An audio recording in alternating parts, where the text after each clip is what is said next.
Welcome to the San Francisco Public Library Commission meeting for April 18th, 2024. The time is 4:30. I'm Margot Schaub, and I serve as the Library Commission Affairs Analyst. This meeting is being held in person in the main library Corrett Auditorium, and members of the public can observe the meeting using the Zoom system by following the link in the library's event calendar or by calling 1-877-853-5247 and entering Zoom webinar number 899-6025-3300. Members of the public who are attending the meeting in person may provide public comment for up to 3 minutes for each item on the agenda. Library commissioners in attendance are President Connie Wolf, Vice President Pete Huang, Commissioners Ono, Mall, and Lomax-Giarduzzi. Thank you very much. Hello and welcome to the April 18th, 2024 meeting of the San Francisco Public Library Commission. To those of us here in Corrett, we are delighted to see you. Thank you for coming, and we are very pleased to welcome our virtual audience via the Zoom platform. We have a full and exciting meeting ahead, and we will start with the Ramaytush Ohlone land acknowledgement. The area now known as San Francisco is the unceded ancestral homeland of the Ramaytush Ohlone peoples of the San Francisco Peninsula. As the original peoples of this land, the Ramaytush Ohlone have never ceded, lost, nor forgotten their responsibilities as the caretakers of this place. We recognize that we benefit from living, working, and learning on their traditional homeland. As uninvited guests, we affirm their sovereign rights as First Peoples and wish to pay our respects to the ancestors, elders, and relatives of the Ramaytush community.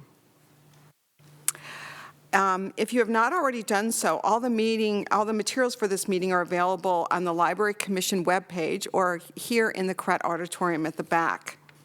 Today we have a total of 5 agenda items, and we will begin with general public comment. At this time, members of the public attending here in Corrett may address the Commission on items of interest to the public that are within the subject matter jurisdiction of the Commission. The public will also have the opportunity to address the Commission on today's agenda items when that item is called. General public comment is now open here in Corrett. Yes, thank you very much, Commissioner. Speaking, of course, as an anonymous citizen, stop the hate, stop the ignorance. Don't give money to the Friends of the Library. Don't accept money from the Friends of the Library. Was there ever a time when that was more justified than now? Do you remember what you told the public when you asked them to support a bond to build this building? What you said was that you were building the house of the book. Building the house of the book for the 22nd century. People voted for that. They opened their wallets, not because they owned stock in dead trees. They did it because libraries meant books, books meant words, and words connect us to our cultural heritage, our literal heritage, and most especially to each other. Now you've embarked on a campaign to destroy the very words themselves. What happened when you built this building? The first thing is that the deaccessioning of books became a national scandal, and then the post-occupancy valuation highlighting the dysfunction of this building became a national scandal. Then you voluntarily gave up your accreditation because if you knew that if you did it involuntarily, that would be a national scandal. Now, this past month has been a sort of perfect storm, a crowning achievement. First of all, you amended your bylaws by violating your bylaws. The Library Users Association called that to your attention, and you paid no attention. The reason you paid no attention is because you knew that as long as you stuck together, you could defeat the truth with any lie as long as you stuck together. Then, do you remember the Music Man? The crowning achievement, the nobility of our society was Marion the Librarian.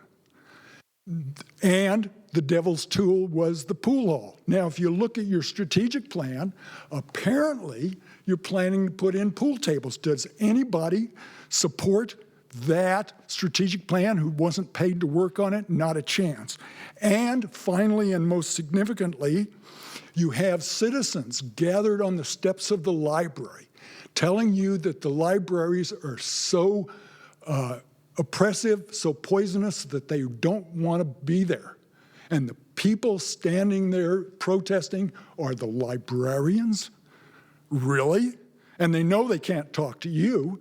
You're not going to listen to them, so they're out there protesting on the steps.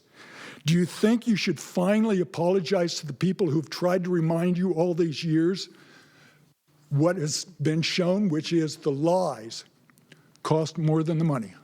Thank you.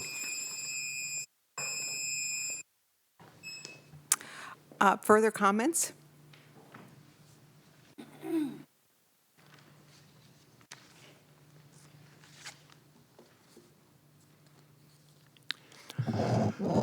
Peter Warfield, Executive Director, Library Users Association, Library Users 2004 at yahoo.com, and P.O. Box 170544, San Francisco, California 94117-0544. With respect to the previous speaker's comments about the library and its multiple violations of procedure, and for that matter, certainly in my and other people's experience, the law with respect to open government, the strategic plan that has completely eliminated the old library mission statement, free and equal access. That's what the library was dedicated to, free and equal access to, and then there was a list of things like independent learning, joys of reading, completely gone for our diverse community, completely gone, and instead you're connecting communities to opportunities and other communities. What's that? There's a very famous book by a famous librarian who's often quoted in library school textbooks. Last name is Ranganathan, 5 Laws of Library Science. Books are for use. Every person his or her book. Every book its reader. Save the time of the reader. This is centering individuals very much in where the library should be providing service, and not groups, however ill-defined or poorly defined you may decide to define it.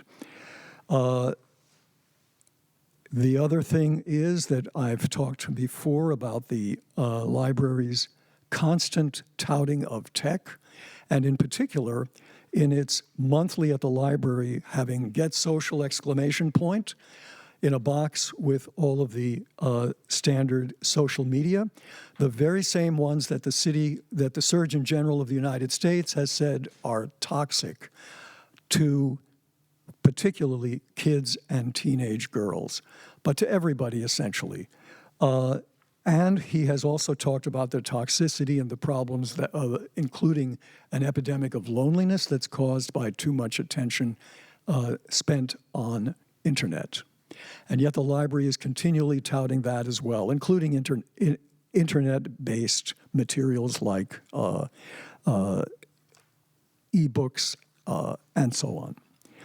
The issue isn't what's going on in the internet. The issue is, why is the library touting without any reason these toxic things? Thank you.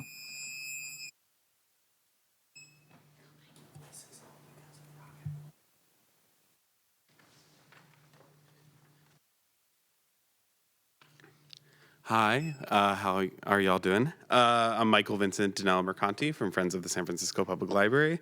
Was not here last month, but it was an amazing commission meeting that I watched virtually, so thank you for that. I'm here to update you all on the Brown Handler residency. We are welcoming 5 new writers to this group. As of this group, though, will have been 30 writers a part of this incredible program. This is a program that Friends has started 6 years ago, funded by the generosity of Lisa Brown and Daniel Handler, designed to nurture emerging and established writers in San Francisco by guaranteeing them access to free studio space in the Friends offices. And it's become a vital resource for writers, especially our free unlimited printing, and the community that it's built is amazing. It's become a fixture of the literary world in San Francisco. So I want to say congratulations to Akenia Kobe, Ploy Pirapokin, Sada Marinelli, Sarah Matsui, and Marina Hope Wilson, this year's Brown Handler residents. And look out for our book sale block party that's coming up on June 1st.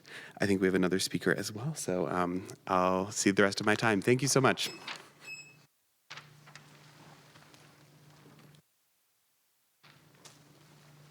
Hello, my name is Kendall Luck Laidlaw. I'm a board member for Friends of the San Francisco Public Library. I work for a large international NGO, and I work in the area of talent acquisition. So I'm here to talk about and introduce you to Emily Garvey, who is going to be the next executive director of Friends. Just to give you a quick background on the process, our first line of business was to establish an interim executive director. And I just want to give a shout out to Carrie Blanding for the wonderful job she's led, the team, the board, and we really appreciate her dedication to that. Our search committee then embarked with an executive search firm, Carlson Beck, as our partner, and we spent several months talking to qualified professionals and interviewed 4 and then selected 2. And I also just wanted to give thanks to Michael Lambert, Connie Wolf, and Peter Huang for being part of the process, for giving us feedback and taking the time to do that. From those 2 candidates, we selected Emily as the next Friends ED. She will commence her work on May 13th, will be her first day. But I just wanted to talk a little bit about Emily and why we thought she would be such a great leader for the organization. She comes from the nonprofit world. She was formerly at the Clarence Heller Foundation. She's also been an executive director for the Performing Arts Workshop. She has had great experience working with city organizations. She has done strategic planning and fundraising, and we think that those are all vital skills that our next executive director needs. I will add one fun fact that I'm sure Emily would be pleased to discuss with you is she's a former opera singer, and she has a story about how the library helped her during that part of her career. So thank you for the time, and we look forward to having Emily meet all of you. Any further public comment? I just want to thank all the presenters, and we're just delighted that the Friends has a new leader and look forward to welcoming her. So thank you so much. We will now, seeing that there's no further general public comment is now closed, and we're now move on to agenda item number 2, which is discussion and possible action to approve the March Commission meeting minutes. We'll open up for public comment before our Commission discussion. As a reminder, please limit your public comment to this specific item. Public comment in Correct is now open.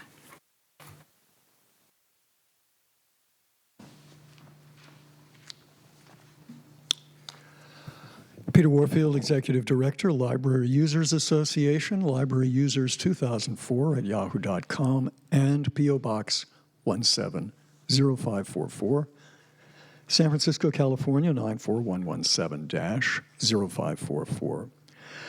I say the contact information because for those listening, and certainly during COVID when nobody was in the room, there was no possibility for people to make community, get together, agree or disagree individually with what people had said. And that's why I considered it important to say this every time as an indicator that we are interested in reaching folks as well as hearing from folks. With respect, and those are, I say that every time, and you have excluded it every time but the first time in these minutes, and I'm asking you to include what I say because it's important, and I say it at the outset each comment. With respect to the first comment, overall, these are much better, actually, much better than previous, some of the previous minutes. With respect to the first item on general public comment, the issue was that the library at Park Branch closed at 6 on Thursdays, but there was also the issue of every single library that used to close before COVID at 9 o'clock, 2 or 3 nights a week, was now post-COVID closing at 8. That was an unadvertised and pretty much hidden specific with respect to open hours. And that affects every library and any community group that has, for any of its people, people who might be working or going to school or otherwise engaged during the day. Evenings are the typical times when those folks want to meet, and that was another issue with respect to Park Branch, but also all of the locations in the system. The library should be expanding evening hours, which are typically what people say they most want more of in the library's own surveys. With respect to the strategic plan comments on item 3, I said that the strategic plan was a catastrophe, but I specifically specified that what was left out and deleted and gone, no free, no equal, no joys of reading, and so on. I gave specifics, and those should be in these comments. With respect to my comments about Item 5, I said that there were serious issues of privacy and publicity with respect to Night of Ideas. For example, to get a ticket, you had to give your gender, your email address, age.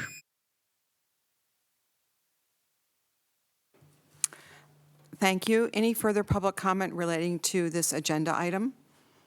Seeing there's no further public comment is now closed. And we will now take it to the commission discussion. Would someone like to make a motion to approve the minutes? Actually, Commissioner Ono. On item number 4, on this under commission discussion or the motion, it should be a $sign.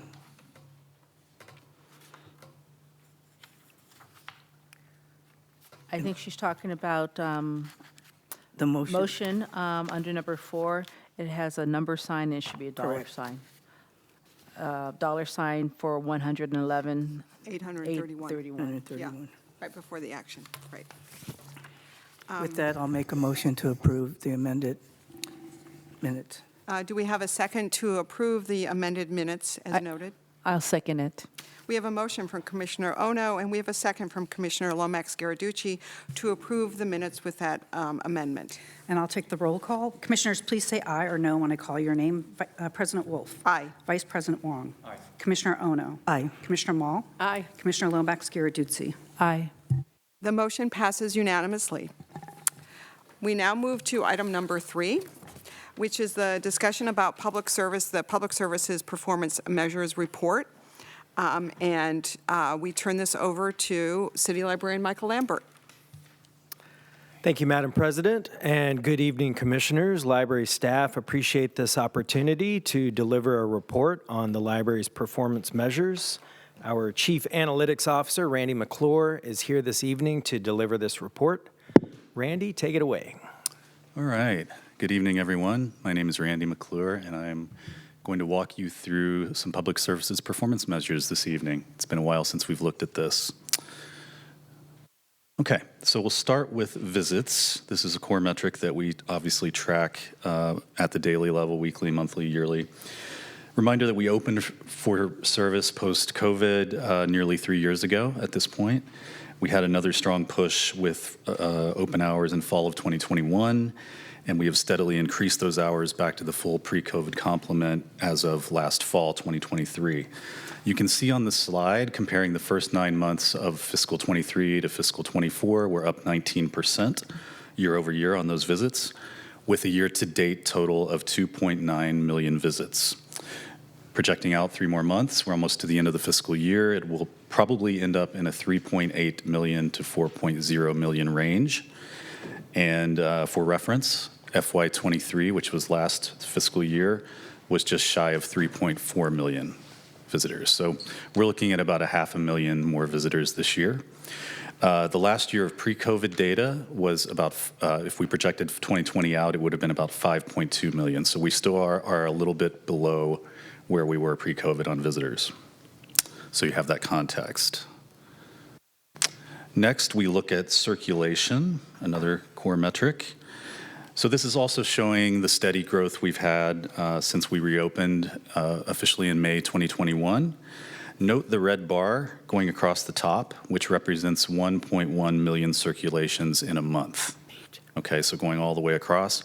And what you'll notice is we have surpassed that total for every month so far in fiscal year 24, the last 9 months, to the far right at the top. Our year-to-date total, again, the first 9 months of fiscal 24, is 10.5 million. That is broken out to about 53% physical materials are being checked out and about 47% electronic materials being checked out. And we're projecting a new record. We're projecting 13.8 million circulation by the end of this fiscal year. And if you recall, last year we celebrated because we hit 12 million for the first time. So we really are showing increased growth in circulation. Okay, next, we're also tracking our card holders. And there's a lot of nuance to this data, depending on how you look at activity, the expirations, and there's a whole lot going on there. But what I'd like for you to see as the key takeaway here is that our card holders are growing. We're looking at about 6% of an increase since last August. And the one key metric we like to always look at is what percentage of our card holders are representative of the San Francisco population. So we have 440,000 card holders right now, and the current estimates on SF's population is 809,000, so we're looking at about a 54% penetration rate of that community. It's gone between the 40s and 50s since the time I've been here, and of course, this is just a metric. It's not necessarily to say that 100% of our cardholders are San Francisco residents. That is not the case, but it's a metric that we look at with respect to penetration. Of those folks, approximately 292,000 of them have been active in the last year, and that's roughly 2/3 of our current cardholders. Currently, we're working with our marketing team to develop some improved ways to handle what happens when the card expires.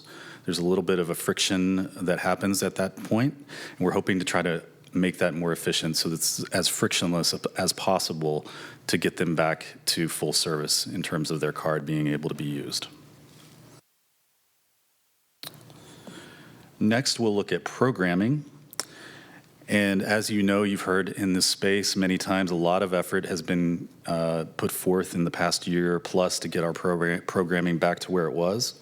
And I think you can really see the results of that here. As the far right, that's the last 3 quarters of this fiscal year, which all 3 of those were higher than any of the other post-COVID quarters. And we're looking at about 9,500 programs at this point in time on this fiscal year, which is broken out to about 2/3 youth and about 1/3 adult programming.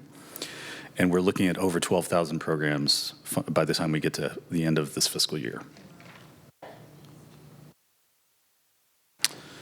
So finally for today, I'd like to end with one you haven't seen before, and this is basically the results of our patron satisfaction survey. We send this out monthly. It's fully randomized. It's taken from our patron database, and it's a statistically significant sample of patrons. We ask about satisfaction related to the 9 categories you see on the far left side of the screen, which include things like staff assistance, how they feel about our materials, safety and security, cleanliness and maintenance of our facilities, technology, programs, and our hours of operation. And what we do is we track a 3-month rolling average, and you can see that on the far right of the screen. And the range there is between approximately 9.5 at the very top with staff assistance, down to about 8.6 with hours of operation. And what I really want to call out here, you see a lot of green on your screen, right? A lot of green. It's various shades of green, but what that represents is people being very satisfied or satisfied with the services. So the numbers are really high as a result of that. So I don't want to necessarily call out any particular item as low because they're all very high, but we are tracking the volatility within each of these metrics to see if there's anything changing. We're really trying to determine if there's a drop, for example, in cleanliness metric, then we would be able to see that very quickly and then react to it. So I'll end with a couple recent testimonials that show qualitatively supporting what you see on your screen right now. The first here is a quote from ML. I don't think that's you, Michael. I hope it's someone else. But just talking about the invaluable help that we have, that this individual got from with their IT problems. And then we have another one here just talking about how much KK loves their branch, the art exhibits, SF history, all of those things. So kind of supporting what you saw in the data. And so I will thank you and end there. And of course, I'm here and available for any questions you might have. Thank you, Randy. Thank you, Randy. I'm sure we'll have some questions and comments. But first, we're going to open this up for public comment here in Corrette. So if you have public comment relating to this presentation and this subject matter, we invite you to make public comment. Thank you.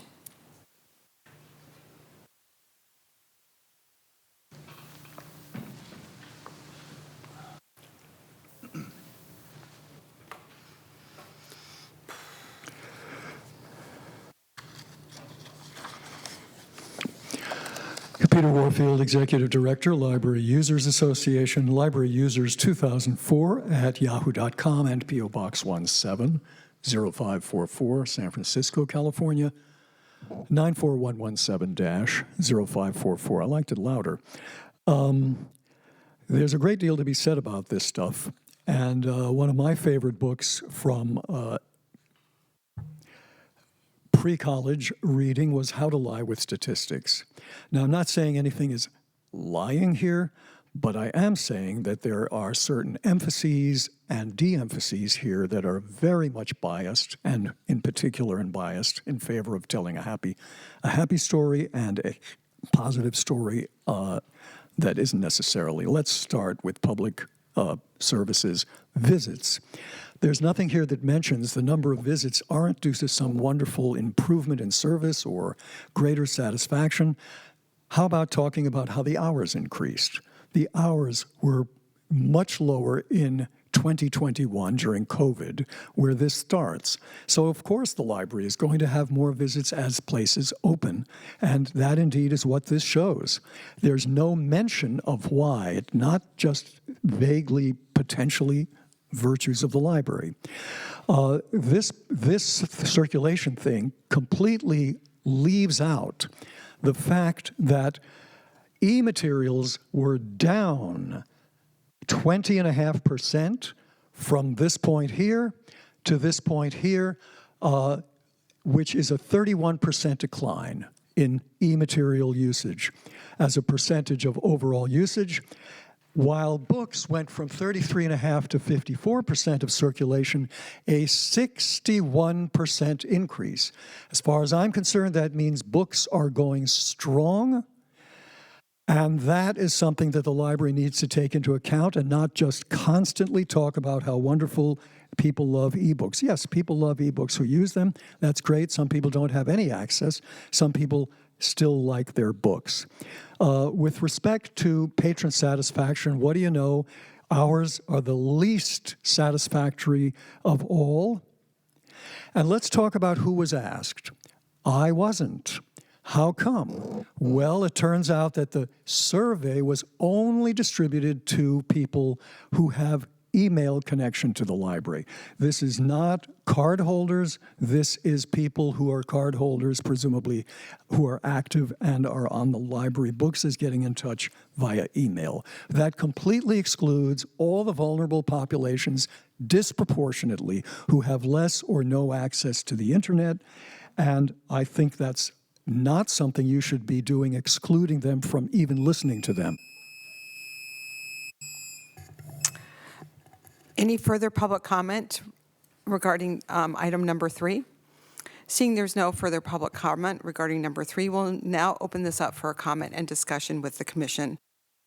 Randy, first of all, we just want to thank you and your team for the efforts you make. This kind of data is so important, and I know informs everything from budget discussions to emphasis on what we're trying to do and really shifting and making sure that the public is served in the way that they want to be served. So we just want to thank you for your incredible, amazing efforts. It's great, Michael, City Librarian Michael Lambert, that this is a really strong division within the library. So we just want to acknowledge the incredible effort that goes into this. So thank you. Commissioner Wong.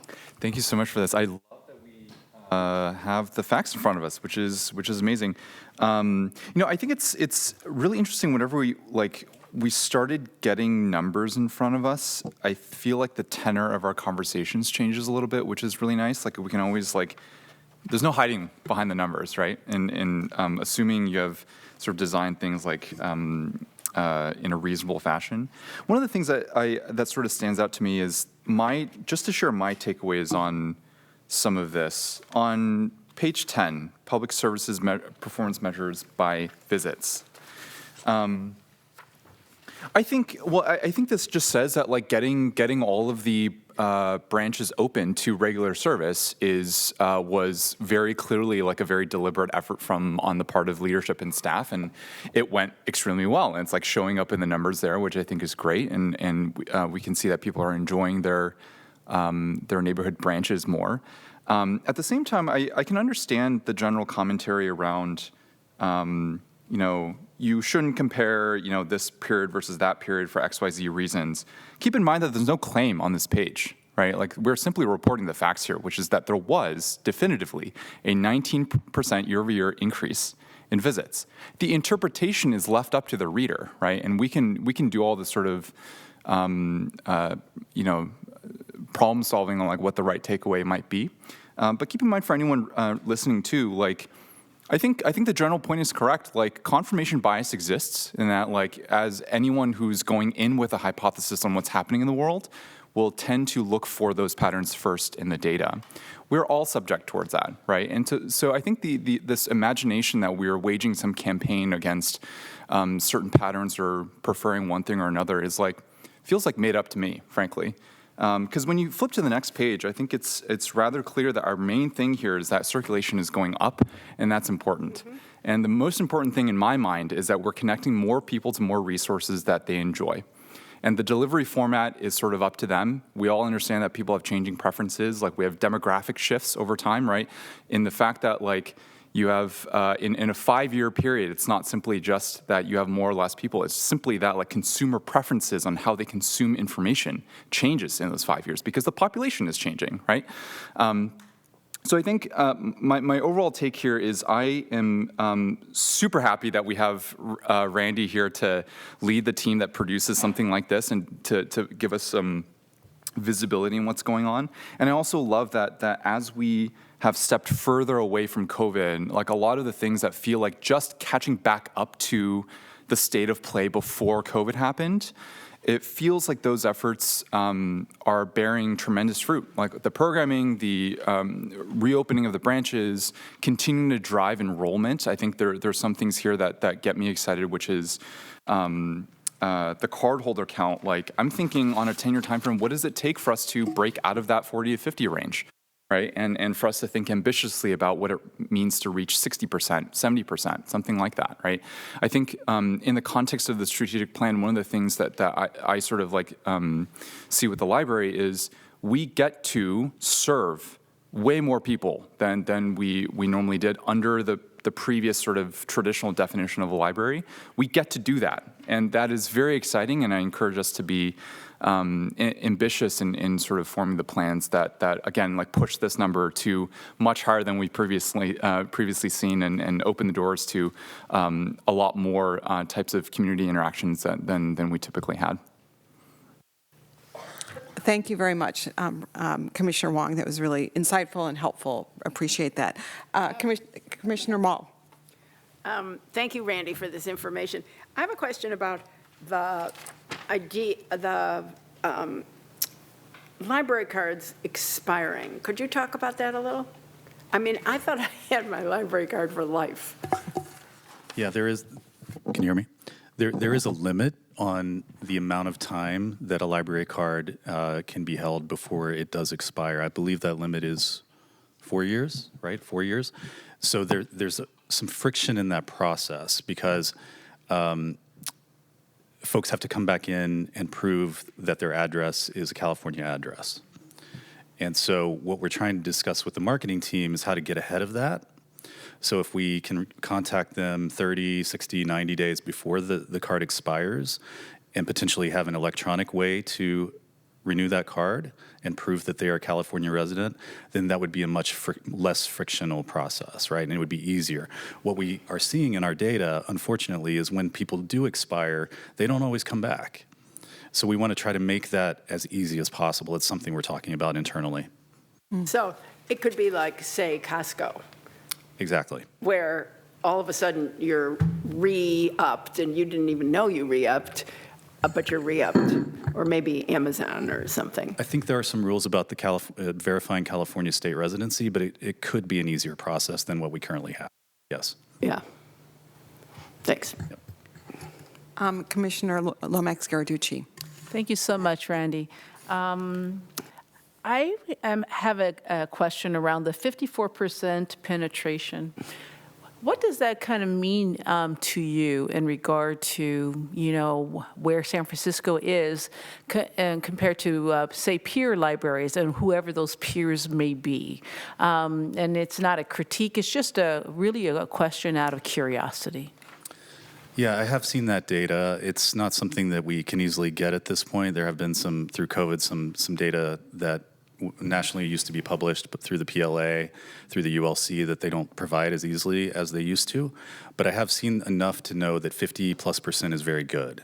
Is it at the top? Probably not. I think, I don't want to say something completely incorrect, but I want to say one of the Pacific Northwest cities had a higher penetration rate than we did the last time I looked at it, somewhere in the 60 to 70% range. To Commissioner Huang's point, maybe that's a target for us. Yeah. Thank you.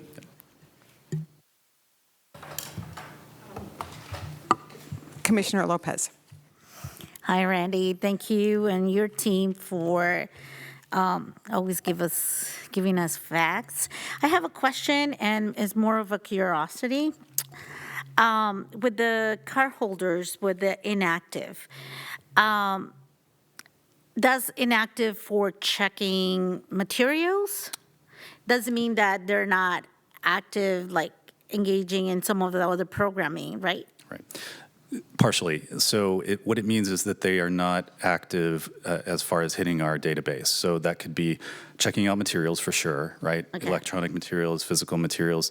It also means they haven't used our computers, which requires them to log in and do that.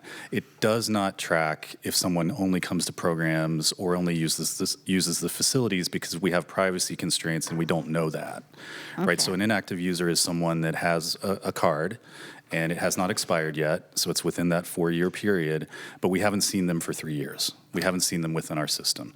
And it's a small number, as you see there, but those folks, sometimes they move away, sometimes there's other things that happen in their life, but we're trying to figure out ways to re-engage them as much as possible.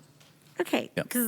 So is it safe to say that within the inactive, and I mean, this will require, you know, more research, but that there's the possibility that we have a lot of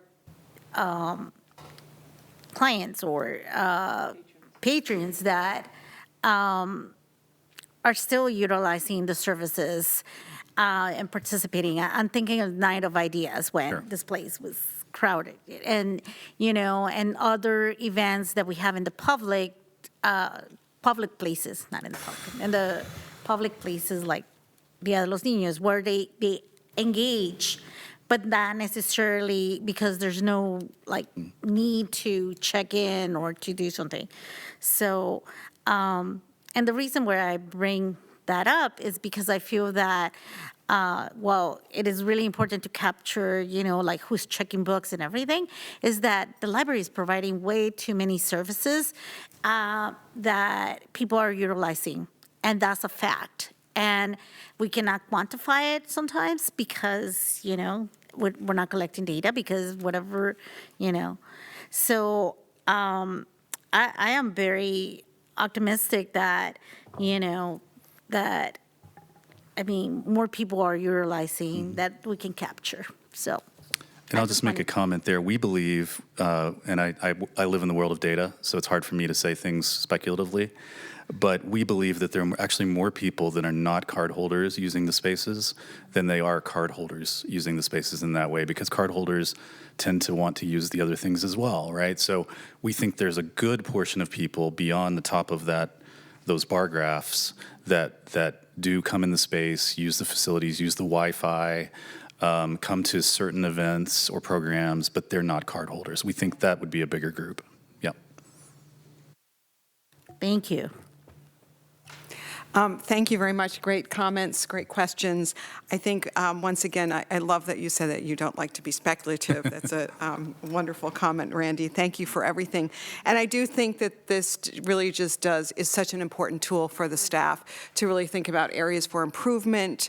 How can we track ask different kinds of questions? And so we just thank you for your service and your ability to not speculate, but to just deliver the data for us to interpret and to really advance the role of the library in the communities that we serve. So thank you. Thank you. We will now turn to item number 4, which is the discussion on the city librarian's report. And I turn it back over to our city librarian, Michael Lambert.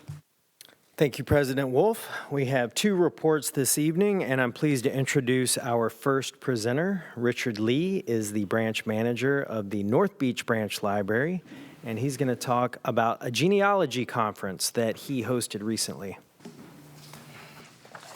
And I've got the clicker here for you. Oh, okay. It's the right button.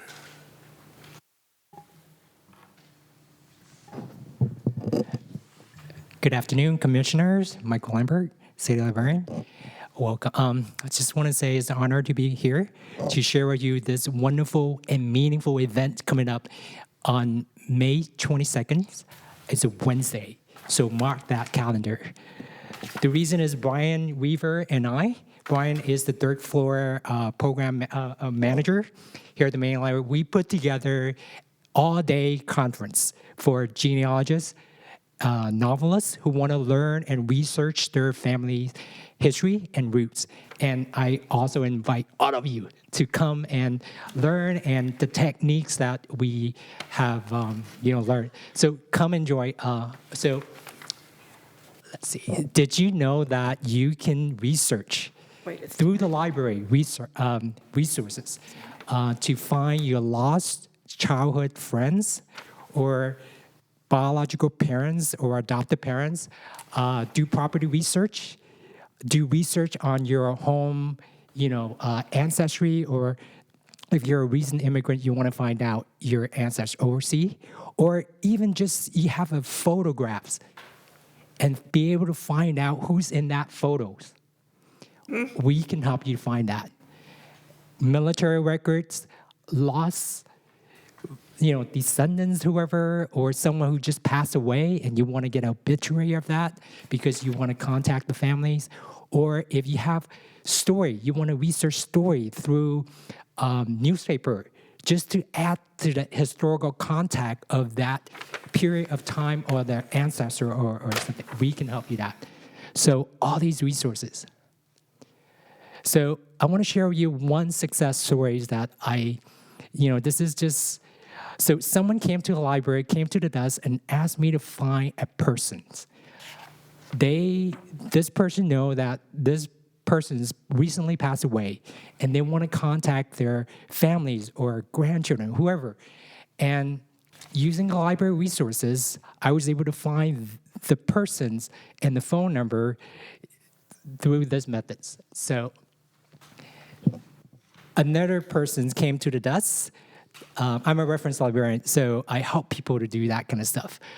Not all librarians are familiar with this, area. So Brian and I are so-called the genealogy guy. So we help people to do that. So with this person, this older gentleman came, he's in his 70s, came over and said, hey, I want you to help me to find my lost college roommate. But the issue is that he doesn't not remember the guy's name. Nor does he know, all he remember is that they stayed together 1 year in this dormitory in Brigham Young University. And I asked him about his age, this person's age, name, nothing. And I said, okay.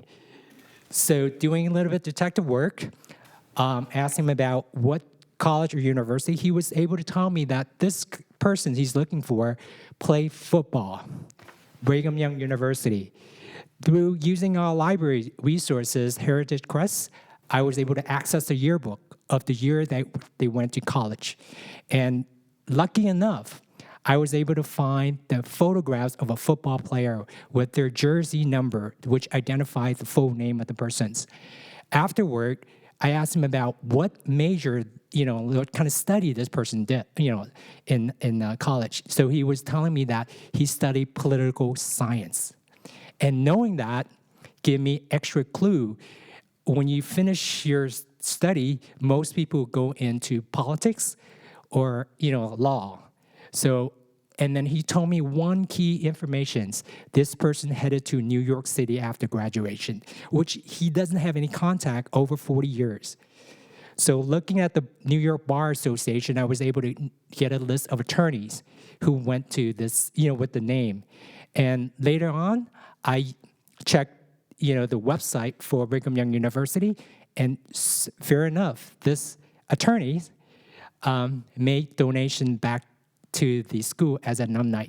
And I was able to track that down and narrow the list a little bit further. So using Google, local directories, able to find the firms that he's working and give him the contact information. And afterward, this is truly, the person came back and sent me a box of chocolate. And I was able to do that an hour. And he was so happy. First, he didn't remember the guy's name, nor where he went. And I was able to find it for him. And just to show you how powerful the library resources, and that's what this conference is about, is letting people know that how valuable we are. We have vast number of resources. And with the right tool, skill set, you can able to find that. Another success story I want to share with you, a guy came to my library, and he told me that his great-great-grandfather, whoever, was in this event in the V-Day. He is a Chinese immigrant who went to Canada, and then he learned that his grandfather, or this person's, was in the parade, the Victory Parade. And I was able to find the persons, basically verify the date of the parade in Canada, and using historical newspaper, access the Vancouver Public Library database, able to find articles, and sure enough, the grandfather was in the photos. And he was right, he told me that. And just doing, basically connecting with different resources and network throughout the library, different library system, I was able to get that information. And so this on your screen are a list of resources, things that you can find here at the library, totally free. And for example, obituary, border crossing. If you cross the border, we have record of that. So if you have family members who went missing for 10 years, check the border crossing or passenger. You'll get that. So along with all these great resources. So just to sum it up, mark your calendar, Wednesday, March 22nd, here at this Correct Theater from 10 to 6 p.m. We have about 8 different speakers highlighting different unit or departments of the main library, and these are lineups. So for example, I invited a guest speaker who's going to talk about how to access ADN file, case file. This is particular for Chinese Americans, immigration records. And then afterward, we're going to invite the Kelsey from his newspaper and magazine department to talk about how to do research. Newspapers are very important in terms of adding story and detail to your ancestor. You may have a name, but you don't know anything other than the name. So you want to look at the newspaper, go back and find out what happened back then, story, their lives, okay? So that is very important. And then I have another guest speaker, Ron Chan's gonna talk about how do you digitalize and your family record, how do you preserve it? And then I'm gonna have the history department. Christina is gonna talk about their collections upstairs and photographs. You'll be amazed. We have a lot of historical photographs of San Francisco. Type in the name of the business, type in the name of the person, you'll be surprised. Go upstairs, or you can access that the database online. Also, we have Daniel Masamoros. He's going to talk about different databases, ancestry, heritage, whatever. And then also Elise, the preservation department, she's going to be talking about how do you actually, if you have a family books, passed down generation, how would you preserve it? What kind of things you would do? She'll talk about preservation. And then, lastly, we have a tour at the end, 15-minute tour of the History Center. So here's my contacts, and Brian Weaver. Any questions? Yeah, that's our, thank you. Thank you, Richard. Well done, gentlemen. I really appreciate your technical competence, but more importantly, your passion. It really came through, and this is so exciting and intriguing. Thank you. All right, our next presenter is Lynn Davidson. We have a swan song of sorts, but also a complete triumph. Lynn Davidson is currently the branch manager of the Richmond Branch Library, but she is also the former manager of the Fisher Children's Center here at the main library. Over the past decade, Lynn has shepherded the F.E. Lee Morris Lecture annually, and this has been a labor of love, and she's poured her passion into her work. This event has only gotten better and more phenomenal every year, and the 2024 installation of this series was no exception. Even though Lynn recently transitioned to Richmond, she made the perfect pass of the baton to our incoming manager of the Fisher Children's Center, Lenny Matthews. And she did this all the while introducing our keynote speaker, Christina Soon-Tornvat. Soon-Tornvat. And, you know, this year's event, it involved more staff, more youth and families, more educators than ever before. So here to tell you all about it, Lynn Davidson. Thank you so much, Michael. And so great to be with you, commissioners, members of our administration. It is my thrill and my honor to be here one last time to talk to you about our F.E. Lee Morris Author Talk. This year, joined to our brand new BIPOC Kid Lit Festival. And right here on this very stage on April 6th, we were thrilled to listen to Christina Soon-Tornvat. You'll see her picture right there. Christina is a multi-award winning author, STEM educator, and engineer. She's from Austin, Texas, and she was with us to talk about an incredible body of work. She is the only person to receive Newbery Honor Awards in the same year for both a work of fiction and a work of nonfiction for young readers. She's done fiction, nonfiction, graphic novels, chapter book series, picture books, biographies. She's an incredibly wide-ranging creator. She talked to us about her theme of follow your dreams, and that's exactly what this was.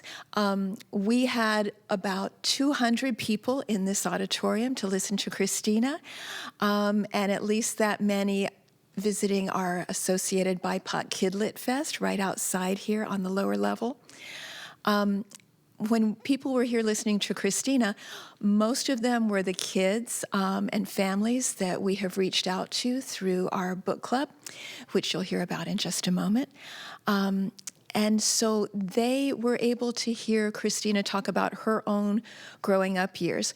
Her book, The Tryout, is a graphic novel that's based on her own experiences as a middle schooler who is Thai American and how she didn't quite feel that she fit in her small town. She grew up behind the counter at her parents' Thai restaurant in Texas. And in fact, this was the 1980s, and so she told us, to a little bit of hilarity on our part, that in those days a lot of people wouldn't have known what Thai food was and in the U.S., and so her parents actually called it a Chinese restaurant. Things have changed a little bit since then. We all fortunately know what Thai and Chinese food are. But Christina had some rough years growing up when she didn't feel like she belonged, and she didn't know she could be an author because she didn't see role models, authors who looked like her. As she grew older, she learned to follow her dreams. She learned to put herself on the line and do things she wasn't necessarily comfortable with. When she decided to write her nonfiction book called All 13 about the dramatic rescue of the 12 members of the Thai boys soccer team with their coach who were trapped in the caves underwater a few years ago, she said, I'm not a journalist. I don't know how to interview people. I don't know how to do this.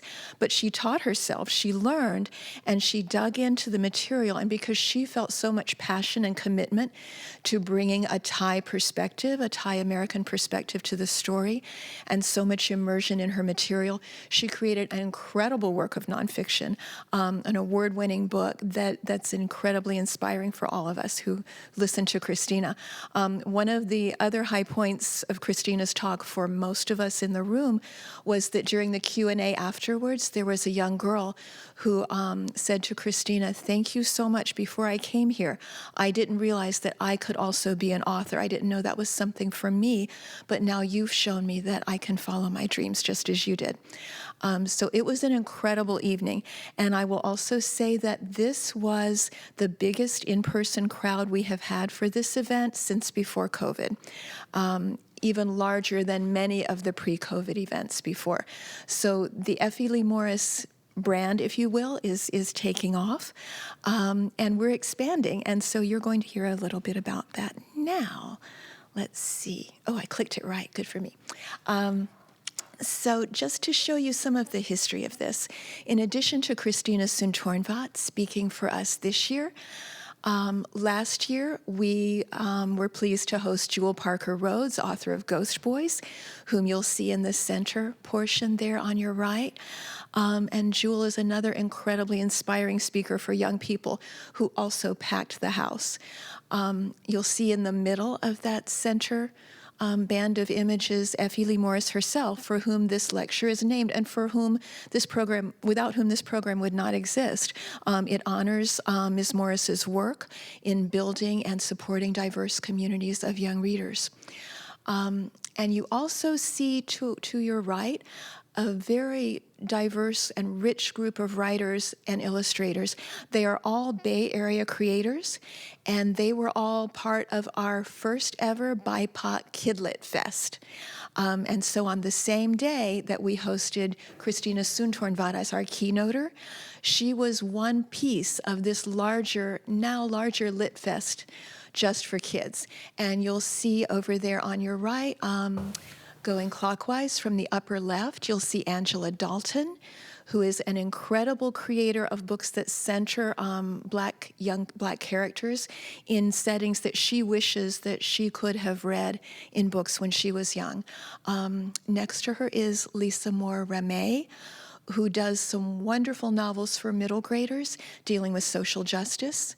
You'll see Nidhi Chadani next to her, and another Bay Area creator who draws on the richness of her Indian American heritage for her illustrations and her books. Down below, going clockwise, you'll see Nancy Cato, who is a well-known Bay Area muralist and artist who does edgy, whimsical illustrations for a lot of art that you may have seen around the city. On the bottom right, you'll see Natasha Triplett, who draws on her Jewish Jamaican American roots to make every child feel centered and seen in her work.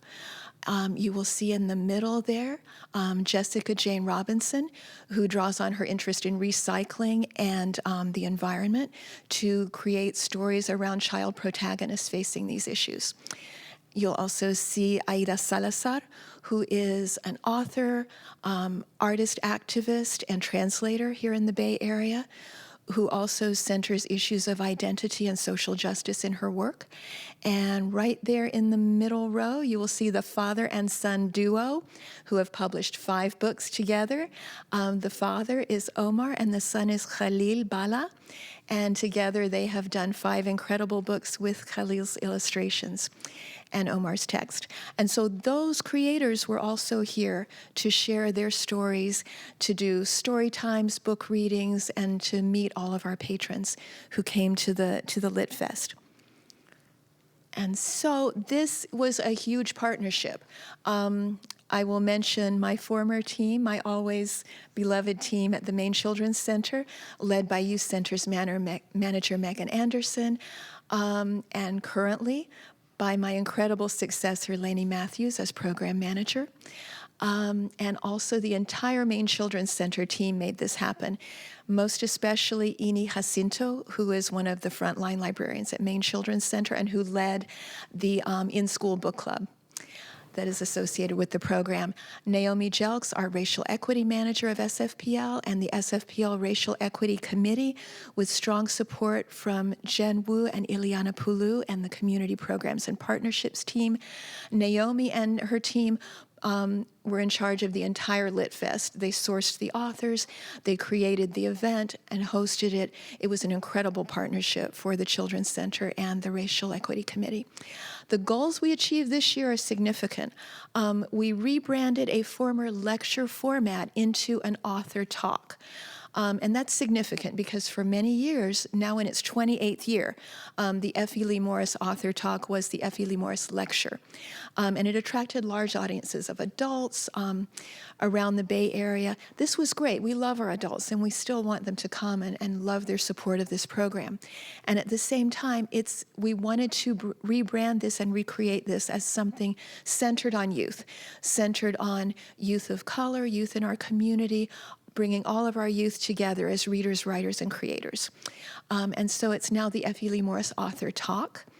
This was the first year that it expanded to include the BIPOC Kid Lit Fest, led by Naomi and her team. And this year we created more reading communities. We partnered with 2 more public schools. Last year we partnered with 2. This year we partnered with 4. And those schools are San Francisco Community School, El Dorado Elementary, Revere Elementary, and Hoover Middle School. We also enhanced kids' experience of reading, and this is where Ini really came in. Ini has an incredible magic as a librarian, and she did numerous class visits into the community of our 4 partner schools. She worked with the kids. They illustrated their own graphic novels. They did their own writing. They made community lineal dragon chains to go with one of Christina Soontornvat's books, talking about the experience of all 13. They started exploring what it was like to be in a cave. What is it like to be trapped in a cave? Would you dare to be trapped in a cave? What would you do? And so kids really worked their way into the material and made it part of their experience through the magic of Ini's leadership as an enhanced program provider in the schools. And so this is really, as Michael said, a labor of love for all of us. You'll see in the images there the event that evening on April the 6th. You'll see some of the kids who came and got books and met our authors. A lot of the kids there said they had never met an author before, and now they see they can be an author. They can meet an author. An author is a real person that they can get to know and appreciate. And so it was a super special day. You'll see some pictures from the Lit Fest. You'll see some pictures here of storytelling with our authors. You'll see Christina Soontornvat greeting a young fan and speaking to our audience on stage. It was an incredible day. It was really the thrill of a lifetime to be here. A few more statistics for you. Not only have we increased participation in terms of number of partner schools by 100%, from last year to this year. We also had 377 kids in our partner schools participating in the book club. We gave away more than 430 books free so that each child in the book club program in their partnering schools could have a book to keep that we book plated with special F.E. Lee Morris book plates for the Owls Book Club, as we call it. And we also gave away about 250 more books to all of the youth who came here on April 6th for the event itself. So this is truly one of the highlights of the Maine Children's Center's year. And I want to thank all of you for your support of our staff and of this event so that we can make it possible from year to year and get better and better. I have no doubt that under Lenny's new leadership, the team will continue to get better and better and do incredible things. I invite you to follow their progress, stay in touch with the Effie Lee Morris program, and also please stay in touch with me at Richmond. I would love to see you, and I would love to tell you about everything that we're doing there. Thank you so much. Thank you, Lynn, and that concludes the City Librarian's report. Thank you very much. Such rich and passionate and incredible staff involvement. So I know that we'll have a nice conversation following public comment here in Corrette. So public comment on item number 4, the City Librarian's report, is now open.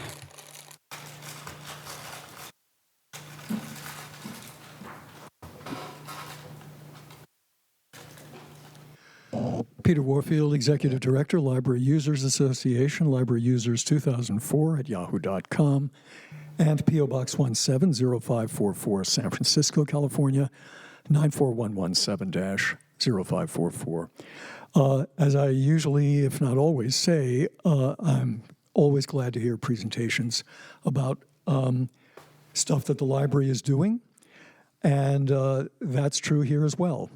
I do have some comments that are not all of them, well, let's say room for improvement. One of the things that I think is terrific is that the library does have many terrific resources, including print books, also magazines, newspapers, and databases. But I rarely see the library touting or advertising or even explaining how those things work in the way that I heard today from Mr. Lee. And I'm very glad to hear there's a whole all-day festival of what kind of research you can do at the library. But there's almost never anything explaining or even saying what the library has for anybody who's walking into the library that they could find without figuring it out from a computer.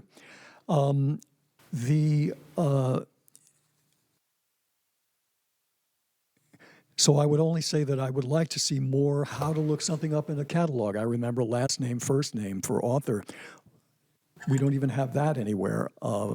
But in any case, I would like to see much more publicity where people walking into the actual location can see without any intervention of any technology, can see what's going on at the library, what's available at the library, and so on. With respect to the Kidlit Festival, the BIPOC Kidlit Festival, it sounds like it was a terrific experience. I wasn't there, and I had no idea that this was a Effie Lee Morris event. She was a fantastic, wonderful librarian. I considered her a friend and even a colleague. We spent a lot of time talking, and she was terrific about not mincing her words when she disagreed with what the library was doing. She was a retiree. But every year we honor her in this library. You honor her in this library, and it's the Effie Lee Morris Lecture. The publicity here, it seems as though the BIPOC Kidlit Festival ate Effie Lee Morris's name. So this poster buries her name way down in small letters, lower than in the middle of the poster. The At the Library didn't even have her name in the headline or in coming up next month. And I think the publicity was unfortunately lacking for her. Thank you. Thank you. Any further public comment on item number 4? Seeing there's no further public comment on item number 4, public comment's now closed, and we will open it up for commission discussion. I just want to thank again Richard Lee and Brian, even though you didn't present, as well as Lynn for your very thoughtful, very passionate presentations. This was a really wonderful moment to see how the resources of the library can really reach out to diverse populations and really engage with community members in very unique and enduring ways. So it was really wonderful to hear about both of these activities that are happening. And so I open it up for any public comment, any comment from the commissioners or questions. Commissioner Ono? Hi, thank you, Richard and Lynn, for your very enthusiastic presentations. Richard, is registration required to attend the conference? The answer is no. Everyone can walk in, and with this room, can accommodate 300 people. And we also have contact. This is just the beginning. we're going to do more, trust me, because I have people who are interested and willing to sign up for being a speaker. So It's amazing what you are able to find through all your research. So I commend you, and I will try to attend your workshop. And then Lynn, the BIPOC and Effie Morris series has been so wonderful, and congratulations on a successful program, and I hope you do well in Richmond. Thank you. Well, as always, this part of, oh, Susan, do you have a comment? Just Sorry. briefly, both presentations were excellent. Richard, you have a career in front of you if you don't want to be a librarian anymore. Like Columbo would love you or something. Are you able, I mean, you did tell two stories. One was at BYU, and the other one was here, correct? How far afield can you go to track someone down? It looks like it's mostly San Francisco. no, really, you can track anybody down, right? Yeah. If you know how to do it, it just having the skill set and the tool. And so I help people different backgrounds. I help people track their ancestor, especially Chinese American, Chinese, all the way back to Asia. And then I also, being at North Beach, because of the Italian community, I was able to help so many people getting their paperwork for dual citizenships. They would come to the library, and because I'm teaching genealogy, and they say, hey, Richard, I need your help. I need to get some documents so I can get, turn it in for dual citizenship. And before that, they only know me as a library guy, right? And after I help them, I end up at their dinner table conversation. Just say, hey, that library guy's helped you to get your grandfather's immigration paper, and now you can go into Italy or getting your citizenship. So I help. I mean, it's fun for me because it really challenged me, and at the same time, I'm helping out the community and highlighting the value of a library. All the resources, and I'm connecting to the communities as a result of that. Well, it's such a valuable service. I know people who do this privately as a business. Mm-hmm. It's a very lucrative Don't field. give him any ideas. Okay, He's I really know. I told him he has another career ahead of him. Yes, I do have people approach me, and they're doing some startup, and they say, hey, you want to help me out? And I said, no, I love what I'm doing. Good. Well, we're very grateful that you're here. And it's really fun because not only I'm showing people the resources, I'm teaching them how to do research, but I'm also learning their stories too. Their story, their families. And as you do more and more of these kind of research, you'll learn that every story is the same, immigrant stories. The challenges, the hardships, and how they overcome, the American dreams. Everything is the same. And that's why I want to, I'm doing this on a regular basis. I invite people to come to my library. And so, yeah, I'm loving it. And just for you guys, if you want, I'm doing walking tour. If you want to join me, I'm doing North Beach this coming Saturday, 10:30, rain or shine.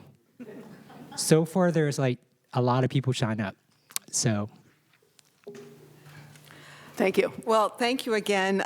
It's one of the things that was very illuminating today was also hearing about a children's librarian and the scope and impact you can make as a children's librarian and now as a branch manager. Congratulations. And also what a reference librarian really is about and the role that the important role that a reference librarian plays in the fabric of a library and access for its patrons. So thank you very much for that. So we will now move on to item number 5, which is adjournment. So we will open it up to public comment before commission discussion and action on this item.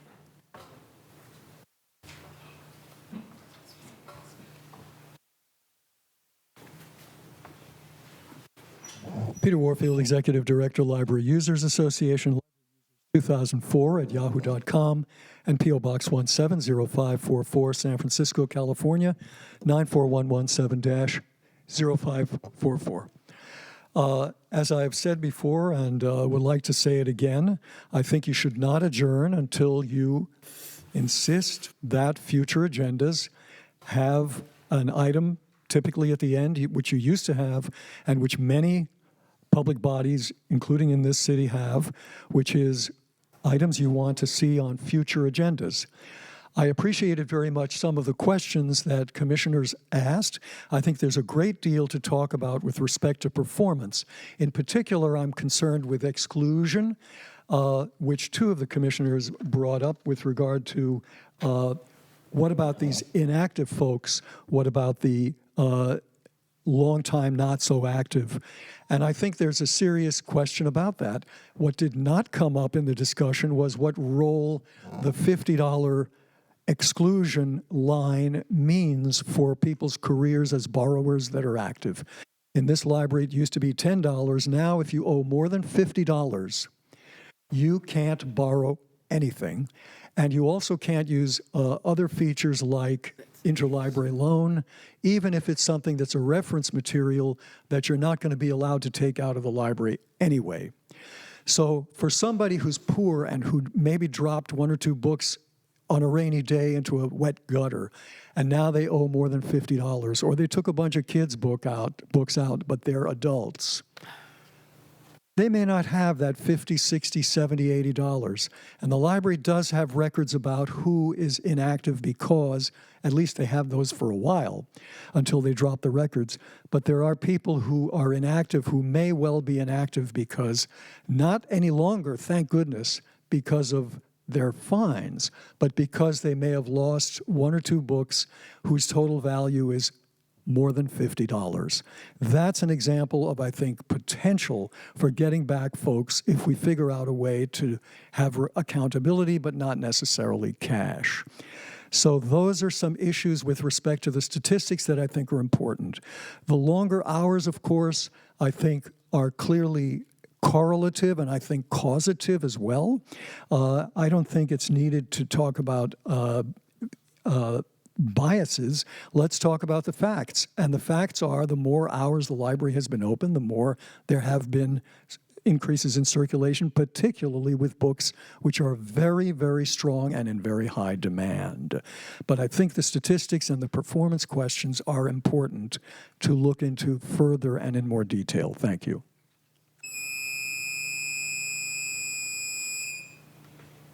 Any further public comment? Seeing no further public comment is now closed on agenda number 5. And I would now like to turn this over to the commission. Would someone like to make a motion to adjourn? Second. A little faster. We have a motion from Commissioner Mall and a second from Commissioner Ono was to adjourn the meeting. And I'll take the roll call. Commissioners, please say aye or no when I call your name. President Wolf. Aye. Vice President Wong. Aye. Commissioner Ono. Aye. Commissioner Mall. Commissioner Lomax-Giarduzzi. Aye. Commissioner Lopez. Aye.